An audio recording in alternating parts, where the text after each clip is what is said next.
Ulifaa ubadilishe taifa kwa kufunga vyombo vya habari. Ulifaa ubadilishe taifa kwa kuharibu rasilimali za watu, kwa kuruhusu vijana wasiokuwa na kazi kwenda barabarani, kwa sababu hawawezi enda barabarani hawana cha mno. Mwishowe, tunaomba wananchi wote kama muungano mbadala ambao unalenga kuchukua uongozi ufaao wa taifa hili, ni kwamba tumekuwa na udhalimu wa kutosha katika taifa la Kenya. Hata kama tuko huru, uhuru huu hautusaidii.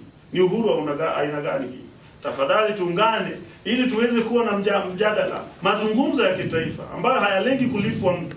Hatutaki kulipwa, hatutaki kuhongwa, hatutaki kuongeleshwa kwa njia ambayo inaweza kutufanya tukose mwelekeo. Tunataka tuwe na mwelekeo halali ambayo itaweza kupeleka taifa hili katika nyendo zile ambazo zitaweza kujenga uchumi wa Kenya, ili tuwe na kesho yetu. Sisi watoto wetu bado hawajaenda katika chuo kikuu. Nyinyi wenyu tayari wako na mabiashara mingi, na tuharibia kesho yetu, na nyinyi kesho yenu imeisha.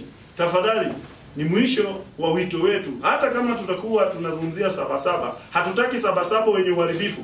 Hatutaki Sabasaba wenye kutumika ili kudhalilisha uongozi wa taifa, na hatutaki Sabasaba ambayo kwayo serikali itakuwa inatumia vyombo vya dola na vyombo vya usalama kuwaumiza na kuwadhalilisha wananchi ambao wanafaa wawe wanalinda. Asante.